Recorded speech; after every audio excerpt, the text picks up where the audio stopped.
Good morning, campers. It's our first day of our life on the road, and I just wanted to show you the chaos of what it looks like, because yesterday we had to move out of our house and into a camper, and we had done a lot of work ahead of time, but there's just no way you can do everything. And this is our first time living in the camper as opposed to just going on a 5-day or 6-day trip, which was like our longest trip, maybe 7. So we have a lot of stuff that needs to find a home. Luckily, the Apex is up to the task. I think the bed is going to be a really important place to put things during the day so that we can kind of keep the dinette open. Right now, we are at the Matanuska RV Park, and we just had breakfast. I wanted to highlight the under dinette storage. So on the right-hand side, I'm putting all of our kitchen stuff, and then you can see an extra roll of toilet paper. And then on this side is all of the kids' clothes. So in the front, the first 2 rows basically that I can reach really easily are the kids' day-to-day clothes. And then behind that are things like bathing suits, rain gear, and a couple extra things. There's even more room back there. It's just really hard to get back there because the opening is so narrow. As most people would, we're using the upper storage above the sink and the stove for kitchen stuff. We have plates and coffee making and bowls.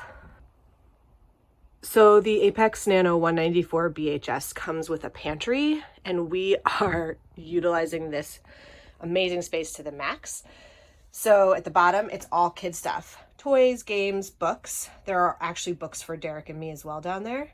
And then at the top is food stuff, kind of breakfasty at the top, and then just random. I think we'll get more organized. That box will become a Tupperware pretty soon. It has like fruit in it. Our kids don't sleep in the top bunk because they're kind of hard to get into, and it's also just too high for their age. They're 4 and 2. So up here we have like sweatshirts for the kids and me, even warmer clothes, which I think we won't need that much. This is also the bag I'll use if we ever need to get on an airplane. And then in that kind of white bin is extra sheets. We have a pillow. This is the bunk where the kids sleep, and we obviously pull out that stuff. There's a cot in there for our son that goes on the floor at night and goes back into the bunk during the day. Their pajamas are in these travel bags. And then I also just wanted to show you that I added a really simple curtain because my daughter gets really distracted by us. So now this like at least gives her a visual barrier.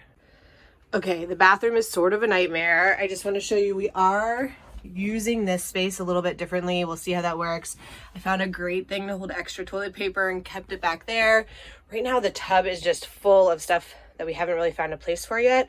The hamper will always stay in the tub while we're traveling. I mean, when we're at stationary, and the potty too, but like this is all stuff that we just had to get out of the house real quick so that we could get on the road. So the 194 BHS also comes with a closet in the bathroom. So this is where we have dresses, some of Derek's nicer shirts, our raincoats for right now because they're not wet, and then all of our towels. We did invest in these like quick dry towels. So we have a couple for, well, you know, a few of those for everybody, so they'll dry quickly. And then the bottom of this closet is our toiletries and like medicine cabinet, and then soaps and stuff for, you know, bathroom stuff. Above the fridge, we have more kitchen stuff. So we have like Ziploc bags and, you know, fasteners, rubber bands, that kind of stuff. We have all of our knives, which we keep, and anything sharp, scissors, wine bottle openers, you name it. Everything is up there so the kids can't reach it. And this is sort of a catch-all like for spoons and spatulas, which we could bring out when we're like more stationary, and we can keep it under the sink. But under the sink is some piping that we don't want anything to hit while we're traveling, so we leave it up there.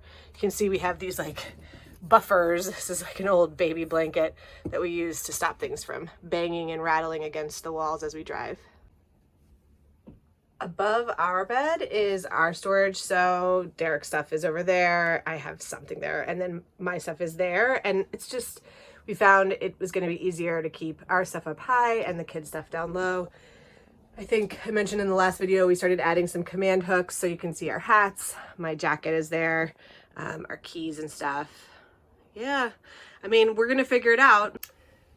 We have to figure it out. So I'm excited to see what we end up keeping, what we get rid of. I think we have too much right now. I know we have too much.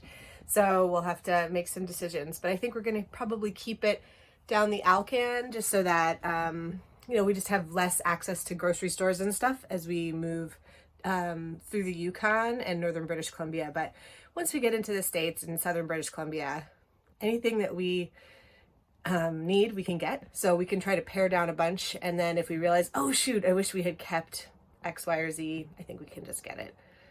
Whew.